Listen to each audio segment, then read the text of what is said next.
ಕನ್ನಡ, ತಮಿಳ್, ತೆಲುಗು, ಹಿಂದಿ, ಮಲಯಾಳಿ ಇದಿಷ್ಟು big boss ಅಲ್ಲಿ ನನ್ನಷ್ಟು struggle ಮಾಡಿ ಹೋಗಿರುವಂತ ಯಾರು ಇಲ್ಲ. ಯಾವುದೇ ನಿಮಗೆ ಮಡ್ಡಿ ನೋವು, ಸೊಂಟ ನೋವು, ಮೂಳೆ ನೋವು ಇದ್ರೆ ಯಾವುದೇ ನಿಮಗೆ ಬಡ್ಡಿ ದಬು, ಸ್ವಡ್ಡ ದಬು, ಹೂಳೆ ದಬು, ಆ ದಬು ಇದ್ರು ಹಾಯಿಲ್ ಇದೆಯಲ್ಲ ತಗೊಂಡು ಹಚ್ಬಿಟ್ಟು ಮಸಾಜ್ ಮಾಡ್ಬಿಡಿ ಹೇಳ್ತೀನಿ. ಹೊಟ್ಟೆಗೆ ಕಷ್ಟದಲ್ಲಿದ್ದಾಗ ಹೊಟ್ಟೆಗೆ ಅನ್ನ ಹಾಕದವ್ರನ್ನ ಯಾವತ್ತೂ ಮರಿಬಾರ್ದು. ಗಂಗಪ್ಪ ಅವರು ಅಂತ ಅವ್ರು ಇವತ್ತು ನಾನು ನೆನ್ಸ್ಕೊತೀನಿ. ಅಷ್ಟೇ ಕಷ್ಟ ಆದ್ರೂ ಮನೆಗೆ ಹೋಗ್ಬೇಕು ಅಂತ ಅನಿಸ್ತಾ ಇದ್ದಿಲ್ಲ. ಏನಾರ ಮಾಡ್ಬೇಕು, ಹೀರೋ ಆಗ್ಬೇಕು, ಪಿಕ್ಚರ್ ಮಾಡ್ಬೇಕು ಹಂಗೆ ಅಂತ.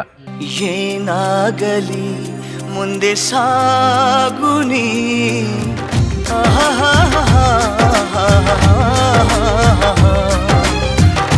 ಸರಿ, ಇವಾಗ ಒಂದಷ್ಟು ವಿಚಾರಗಳು ಮಾತಾಡ್ತಾ ಇದ್ವಿ.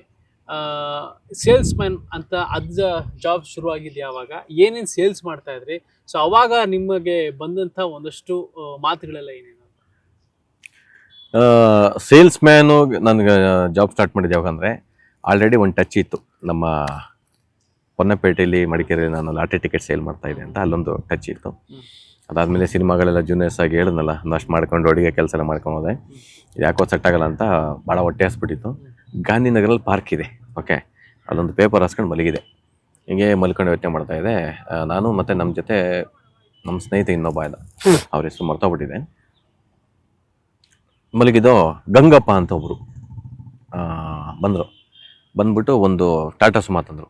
ಓಕೆ, ತಂದ್ಬಿಟ್ಟು ಸೇಲ್ಸ್ ಮಾಡೋಕ್ಕೆ ಬರ್ತದ, ವ್ಯಾಪಾರ ಮಾಡೋಕ್ಕೆ ಬರ್ತೀರಪ್ಪ ಅಂದರು. ಎಲ್ಲ ನೋಡಿದ್ರು ನನಗೆ ಬೇರೆ ಹೊಟ್ಟೆ ಬೇರೆ ಹಸ್ಬಿಟ್ಟಿತ್ತು, ಭಾಳ ಸುಸ್ತಾಗಿ ಮಲ್ಕೊಂಡಿದೆ.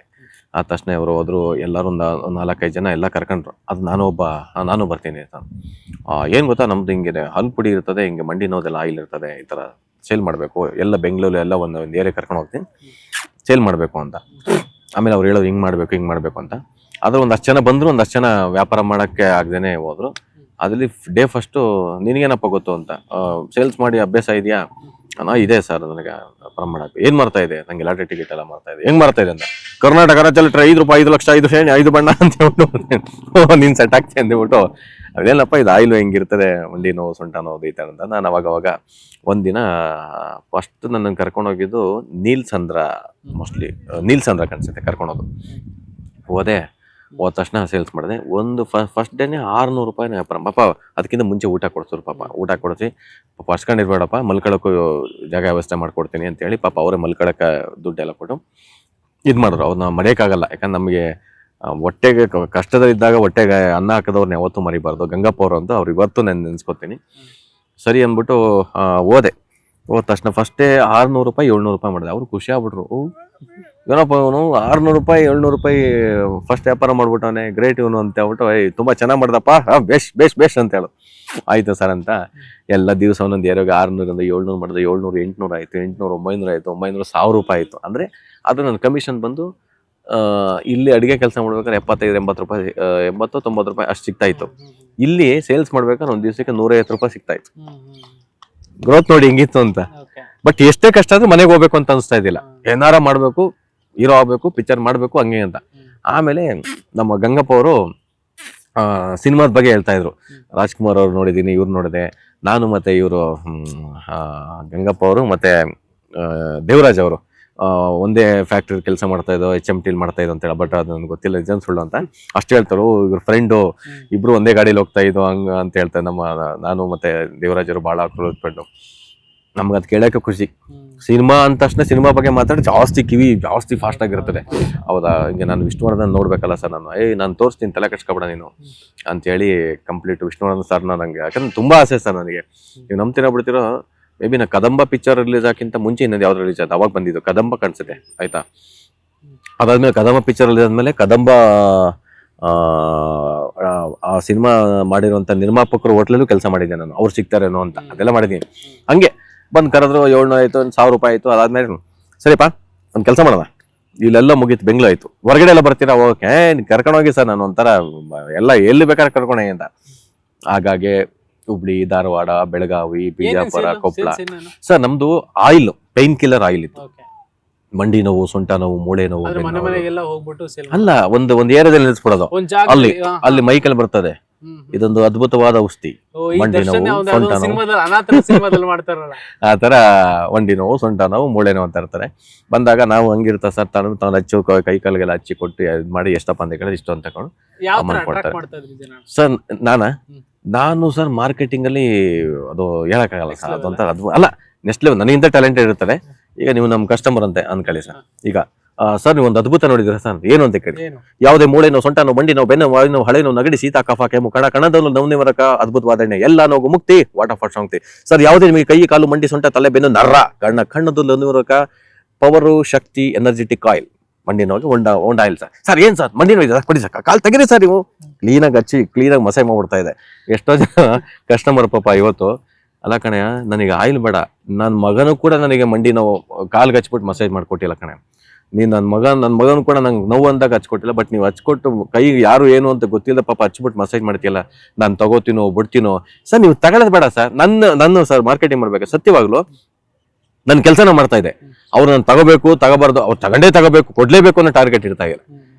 ನನ್ನ ಕೆಲಸ ಅಂದ್ರೆ ಮನುಷ್ಯ ಯಾವತ್ತು ಎಕ್ಸ್ಪೆಕ್ಟೇಷನ್ ಇಡಕ್ ಹೋಗ್ಬಾರ ಸರ್, ನಮ್ಮ ಕೆಲಸನ ಮಾಡ್ಬಿಡ್ಲಿ, ಅಲ್ಲಿ ಫಲ ಸಿಗುತ್ತೆ. ಹಂಗಾಗಿ ನನಗೆ ಆಮೇಲೆ ಈ ಹಲ್ಲು ಹುಳುಕಲ್ಲು ಬಾಯಿ ಉಣ್ಣ ಹಲ್ಲು ಒದ್ಬೇಕು, ರಕ್ತ ಬಂದು ಹಲ್ಲು ಗಟ್ಟಿ ಆಗ್ಲಿಕ್ಕೆ ವೈಟ್ ಹಂಗೆ ಅಂತ ಆ ಕಡೆ ಹಲ್ಲು ಉಜ್ಬಿಟ್ಟು ಬಾಯಿ ಮುಕ್ಳು ಸಿಗ್ಬೇಕು, ಆ ತರದ ಮಾರ್ಕೆಟ್ ಫಾಸ್ಟ್ ಅಂದ್ರೆ ನಾನ್ ಸ್ಟಾಪ್ ಆ ತರ ಮಾರ್ಕೆಟಿಂಗ್. ಹೌದು, ಅದಾಗಿ ಮಂಡಿ ನೋವು ಸಹ ಆಮೇಲೆ ತುಂಬಾ ಜನ ಪಾಪ ಅಪ್ರಿಶಿಯೇಟ್ ಮಾಡ್ತಾ ಇರೋ, ತುಂಬಾ ಜನ ಮಾರ್ಕೆಟಿಂಗ್ ಮಾಡ್ಬೇಕಾರೆ ತುಂಬಾ ಸರ್ ಇವತ್ತು ಪ್ರತಿ ಒಂದ್ ಕಡೆ ನಾನು ಎಷ್ಟೋ ಮುಸ್ಲಿಮ್ಸ್ ಅವರು ಅಷ್ಟೇನೆ, ಈ ಕೆಲವೊಂದು ಮುಸ್ಲಿಂ ಚೇರಕ್ಕೆ ಹೋದಾಗ ಬಹಳ ಚೆನ್ನಾಗಿ ಮಾತಾಡ್ತೀಯ ನೀನು ಯಾವ ತರ ಯಾವ್ದೋ ಒಂದು ದೊಡ್ಡ ಮಟ್ಟಕ್ಕೆ ಹೋಗ್ತೀಯ ನೀನು, ಯಾಕಂದ್ರೆ ನಿನ್ನಲ್ಲಿ ನಾನು ಅದು ನೋಡ್ತೀನಿ. ಸತ್ಯವಾಗ್ಲೂ ಸರ್ ಅವ್ರ ಆಶೀರ್ವಾದ ಕಾಣಿಸುತ್ತೆ. ಎಷ್ಟೋ ನಮ್ಮ ದೇವಸ್ಥಾನದಲ್ಲಿ ಸ್ವಾಮೀಜಿಗಳೆಲ್ಲ ಈ ನೋವೆಲ್ಲ ಬರ್ತಲ್ಲ ಕೆಲವರು, ಅವ್ರಿಗೆಲ್ಲ ಹಚ್ಕೊಟ್ಬಿಡ್ತಾ ತಗಾತಾರ ಬಿಡ್ತಾರೋ. ಆಮೇಲೆ ಕ್ರಿಶ್ಚಿಯನ್ಸ್ ಗವರ್ಮೆಂಟ್ ಅಲ್ಲಿಗೂ ಅಷ್ಟೇ, ಯಾಕಂದ್ರೆ ಮಾರ್ಕೆಟಿಂಗ್ ಎಲ್ಲಾ ಕಡೆ ಹೋಗ್ತಾ ಇದ್ನಲ್ಲ, ದೇವಸ್ಥಾನ ಆ ಕಡೆ ಈ ಕಡೆ ಏನೇನ್ ಸಿಗುತ್ತೆ, ಬಟ್ ಅವ್ರೆಲ್ಲರ ಆಶೀರ್ವಾದ ಸರ್ ಇವತ್ತು. ಯಾಕಂದ್ರೆ ಯಾವುದೇ ಎಕ್ಸ್ಪೆಕ್ಟೇಷನ್ ಇಲ್ಲದೆ ನಾನು ಹಚ್ಕೊಡ್ತಾ ಇದೆ, ಅವ್ರ ಆಶೀರ್ವಾದ. ಆಮೇಲೆ ಯಾರು ಸರ್ ನಾನು ಒಂದ್ 10 ಜನ ಮೀಟ್ ಆದ್ರೆ ಮ್ಯಾಕ್ಸಿಮಮ್ 8 ಜನ ತಗೋತಾ ಇದ್ರು, 8 ಜನ ಕಂಪಲ್ಸರಿ. ಆತರ ಒಂದು ಮಾರ್ಕೆಟಿಂಗ್ ಅದೇನೋ ಗೊತ್ತಿಲ್ಲ ಸರ್, ಯಾವ್ದೋ ಒಂದು ಶಕ್ತಿ. ಆಮೇಲೆ ತಗೊಂಡಿಲ್ಲ ಅಂತ ನಾವು 1% ಬೇಜಾರ್ ಮಾಡ್ಕತ್ತಿಲ್ಲ, ಯಾಕಪ್ಪ ಇವ್ರು ತಗೋಬೇಕಾಯ್ತು ತಗೊಂಡಿಲ್ಲ 1% ಇತ್ತಿಲ್ಲ. ನಾನು ಅನ್ಕೊಂಡಿರ್ತಾರೆ ಚೆನ್ನಾಗಿ, ಅದು ನನ್ನನ್ನ ಆ ಮಟ್ಟಕ್ಕೆ ಕರ್ಕೊಂಡು ಹೋಯ್ತು ಸರ್. ಆಮೇಲೆ ರಾಜ್ಕುಮಾರ್ ಅವ್ರ ಮಾತು ಯಾರೋ ತುಂಬಾ ಬೇಜಾರಾಗಿ ಕೂತಿರ್ತಾರೆ, ಏನಪ್ಪ ನಿಮ್ಗೆ ನೋವು ಇದೆಯಾ ಅಂತ ನಗ್ಬಿಡ್ತಾ ಇರೋ, ಏನ್ ಚೆನ್ನಾಗಿ ಹೆಂಗ್ ಮಾಡ್ತೀವಿ ಅಂದ, ಯಾವುದೇ ನಿಮಗೆ ಬಡ್ಡಿ ನೋವು, ಸೊಂಟ ನೋವು, ಮೂಳೆ ನೋವು, ಆ ನೋವು ಇದ್ರು ಆಯಿಲ್ ಇದೆಯಲ್ಲ ತಗೊಂಡು ಹಚ್ಬಿಟ್ಟು ಮಸಾಜ್ ಮಾಡ್ಬಿಡಿ ಹೇಳ್ತೀನಿ. ಯಾವುದೇ ನೋವು ಇದ್ರು ಕೂಡ 1-2 ದಿನ ಹಚ್ಚಿರಿ, ಎಷ್ಟು ಕೊಡ್ತಾ ರೇಟು ಅಂದ್ಬಿಟ್ಟು ಬಹಳ ಖುಷಿ ಆಗ್ಬಿಡ್ತಾ ಇದ್ರು. ಆಮೇಲೆ ನಮಸ್ಕಾರ, ಎಲ್ಲ ಮೂಳೆ ನೋವು, ಸೊಂಟ ನೋವು, ಮಂಡಿ ನೋವು ಇದ್ರೆ ಮತ್ತೆ ಒಳ್ಳೆ ಒಂದ್ಸಲ ಹಚ್ಚಿ ಮತ್ತೊಂದ್ಸಲ ಹೇಳ್ತೀರ ಅಂತ. ಅಂದ್ರೆ ನನ್ ಮಿಮಿಕರ್ ಅಲ್ಲ, ಅದನ್ನ ನಮ್ಮ ಸ್ನೇಹಿತರ ಹತ್ರ ಒಬ್ಬ ಮಂಜು ಅಂತ ನಮ್ಮ ಫ್ರೆಂಡ್ ಇದ್ದ, ಅವ್ನ್ ಮಿಮಿಕ್ರಿ ಮಾಡಿ ಅಲ್ಲಿಂದ ಅಟ್ಯಾಚ್ ಆಯ್ತು. ಆಮೇಲೆ ನಮ್ಮ ಇವರು ಸರ್ ಮಿಮಿಕ್ರಿ ದಯಾನಂದ್ ಅವರು ನೋಡ್ತಾ ಇದೆ, ಹೆಂಗ್ ಮಾತಾಡ್ತಾರೆ. ಅದಾಗಿ ನಾನು ಮಾರ್ಕೆಟಿಂಗ್ ಅಲ್ಲೇ ಕಲ್ತು ಮಿಮಿಕ್ರಿ ಕಲ್ತ್ಬಿಟ್ಟೆ. ಅದು ಚೌದೇಶ ಬಲೆಗ ಒಂಥರ ಚೌದೇಶ ಬಲೆಗ ಯಾವುದೇ ನಿಮಗೆ ಮಂಡಿ ನೋವು, ಸೊಂಟ ನೋವು, ಮೂಳೆ ನೋವು ಇದ್ರೆ ಅಂತ ಏನೇನ್ ಬರ್ತಾರೆ ವಾಯ್ಸ್ಗಳು, ಅದೆಲ್ಲ ನೋಡಿ ಕಸ್ಟಮರ್ ಹಂಗೆ ನಗ್ತಾ ಇದ್ರು ಸರ್. ಏನಪ್ಪ ಒಂದು ಟ್ಯಾಲೆಂಟು, ಇದು ನಿನಗೆ ತುಂಬಾ ಚೆನ್ನಾಗಿ ಮಾತಾಡಿದೆಪ್ಪ, ನೀನ್ ಯಾಕೋ ಫಿಲಮ್ಗೆ ಹೋಗ್ಬಾರ್ದು, ಟ್ರೈ ಮಾಡಬಾರ್ದು ಅಂತ ನಾನು ಅದಕ್ಕೋಸ್ಕರನೇ ಬೆಂಗಳೂರು ಬಂದಿರೋದು ಅಂತ ನನ್ನ ಮನ್ಸಲ್ಲಿ. ಆಮೇಲೆ ನೋಡಕ್ ಬಹಳ ಚೆನ್ನಾಗಿದ್ಯಾ, ಚೆನ್ನಾಗ್ ಮಾತಾಡ್ತೀಯಾ, ನೀನು ಇಂಡಸ್ಟ್ರಿಗೆ ಹೋಗ್ಬೇಕು ಹಂಗೆ. ಆಮೇಲೆ ತುಂಬಾ ಜನ ಹೀರೋಗಿಂತ ನೋಡು ಎಂತ ಇರೋರು ಅವ್ರಿಗಿಂತ ಎಲ್ಲ ಎಷ್ಟು ಚೆನ್ನಾಗಿದೆ ನೀನು ಅಂತ ಎಲ್ಲ ದೊಡ್ಡ ಹೀರೋಗಳ ಹೆಸರು ಹೇಳ್ತಾ ಇದ್ರು, ಅವ್ರು ಏನು ಚೆನ್ನಾಗಿಲ್ಲ ಅವ್ರಿಗಿಂತ ನೀನೇ ಚೆನ್ನಾಗಿದೆ ಅಂತ. ಬಟ್ ಅವ್ರವ್ರ ಟ್ಯಾಲೆಂಟ್ ಹೆಂಗೆ ನಂಗೆ ಹೇಳ್ಬೇಕಾರೆ ಏನಂತ ನಾನು ಚೆನ್ನಾಗಿ ಅವ್ರು ಹೇಳ್ತಾ ಇದ್ರು. ತುಂಬಾ ಜನ ಆತರ ತುಂಬಾ ಜನ ಆಶೀರ್ವಾದ, ಅವರೇ ತುಂಬಾ ಜನ ಹೋಗ್ಬಿಟ್ಟವ್ರ ಸರ್, ಹೀರೋ ಆಗ್ಬೋದು. ಆಮೇಲೆ ನಿನ್ ವಾಯ್ಸ್ ಚೆನ್ನಾಗಿದೆ, ನೀನ್ ಡಬ್ಬಿಂಗ್ ಕೊಡ್ಬೋದು, ಧ್ವನಿ ಚೆನ್ನಾಗಿದೆ, ಡಬ್ಬಿಂಗ್ ಕೊಡ್ಬೋದು, ಹೀರೋ ಆಗ್ಬೋದು ಅಂತ ಸಾಕಷ್ಟು ಯಾವ ಊರಲ್ಲಿ ಹೋದ್ರು ಅದನ್ನ ತುಂಬಾ ಜನ ಹೇಳಿ ಕೊನೆಗೆ ಈ ಒಂದು ಆಶೀರ್ವಾದದಿಂದ ಬಟ್ ನನ್ನ ಪ್ರಯತ್ನದಿಂದ ಸರ್ ಈ ಮಟ್ಟಕ್ಕೆ ನಾನು ಬಂದಿರೋದು. ಸರ್ ಈಗ ಇಷ್ಟೊಂದೆಲ್ಲ ಮಾತಾಡಿದ್ವಿ ನಿಮ್ ಜರ್ನಿ, ಅದಾದ್ಮೇಲೆ next Bigg Boss. Common man ಅಲ್ಲಿ ಫಸ್ಟ್ ಹೋಗಿದ್ ಯಾರು ಅಂತಂದ್ರೆ, ನಾವು ಇದುವರೆಗೂ ಫಸ್ಟ್ ಇಂದ ನೋಡಿದ್ದು ಸೆಲೆಬ್ರಿಟಿ. ಕಾಮನ್ ಮ್ಯಾನ್ ಅಂತ ಹೋಗಿದ್ದು ದಿವಾಕರ್ ಅಲ್ಲಿಯವ್ರಿಗೆ ಯಾರು ಅಂತ ಜನಕ್ಕೆ ಗೊತ್ತಿರ್ಲಿಲ್ಲ. ಆಮೇಲೆ ಕಾಮನ್ ಮ್ಯಾನ್ ಕೋಟ ಆಯ್ತು, ಹೋದ್ರಿ. ಈಗ ಬಿಗ್ ಬಾಸ್ ಹೋಗಿದ್ದೆ ಒಂದು ರೋಚಕ ಅಂತೆ. ರೋಚಕಕ್ಕಿಂತ ಮುಖ್ಯವಾಗಿ ಕನ್ನಡ, ತಮಿಳ್, ತೆಲುಗು, ಹಿಂದಿ, ಮಲಯಾಳಿ ಇದಿಷ್ಟು ಬಿಗ್ ಬಾಸ್ ಅಲ್ಲಿ ನನ್ನಷ್ಟು ಸ್ಟ್ರಗಲ್ ಮಾಡಿ ಹೋಗಿರುವಂತ ಯಾರು ಇಲ್ಲ ಅನ್ಸ್ಬಾರ್ದು. ನನ್ನಷ್ಟು ಸ್ಟ್ರಗಲ್ ಮಾಡಿ ಹೋಗಿರೋಂತ ವ್ಯಕ್ತಿ ಯಾರು ಇಲ್ಲ. ಹೋಗಿಂದ ಮುಂಚೆ ಅಷ್ಟು ಬಹಳ ಸ್ಟ್ರಗಲ್ ಮಾಡಿ ಅಂದ್ರೆ ಬಿಗ್ ಬಾಸ್ ನನ್ನ ಆಯ್ಕೆ ಮಾಡ್ಕೊಂಡಿಲ್ಲ, ನೀವೇ ನಾನ್ ಬಿಗ್ ಬಾಸ್ ನ ಆಯ್ಕೆ ಮಾಡ್ಕೊಂಡವನು.